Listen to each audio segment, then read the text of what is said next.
Le confinement porte déjà ses fruits sur l'audimat et plus particulièrement en soirée où le nombre de Français devant son petit écran a considérablement accru. Les 20h de France 2 et TF1 ont notamment illustré cette tendance. 1 million d'écart entre TF1 et France 2 à 20h en remplacement d'Anne-Sophie Lapix, en congé. Karine Baste-Régis a assuré la présentation de la tranche en soirée pour la chaîne publique. Au-delà d'un reportage portant sur la laïcité, la crise sanitaire a vite repris le dessus avec les nouveaux protocoles mis en place dans les écoles.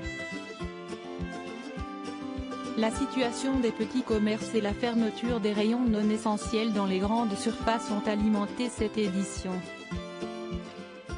Une moyenne de 6,01 millions de Français ont été mobilisés, soit une part de marché s'élevant à 22,2 points %. Il y a une semaine,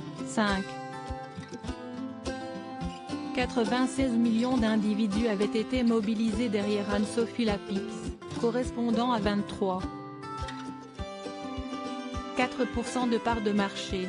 La 2 a atteint 13,5 % des femmes responsables des achats. Pas de quoi perturber TF1 qui s'est situé un cran au-dessus avec 7,04 millions d'hexagonaux pour le journal de Gilles Boulot, apprécié par 26% des 4 ans et plus et 21,9 % des téléspectatrices. Peu avant 20h, M6 a brillé avec 20,9 % du public féminin. France 2 loin du compte en milieu de journée. Nathanaël de Rincqueson, pour sa part, n'a guère résisté sur la cible commerciale face aux deux chaînes privées. Il n'a pourtant pas démérité à la mi-journée auprès de l'ensemble du public avec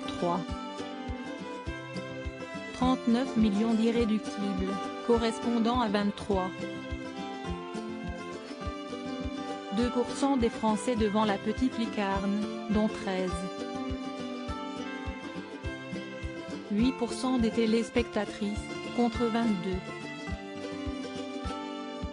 22,1 % pour Laurie Desorriers, M6, et 31,9 % pour Jean-Pierre Pernaut, 31,9 %.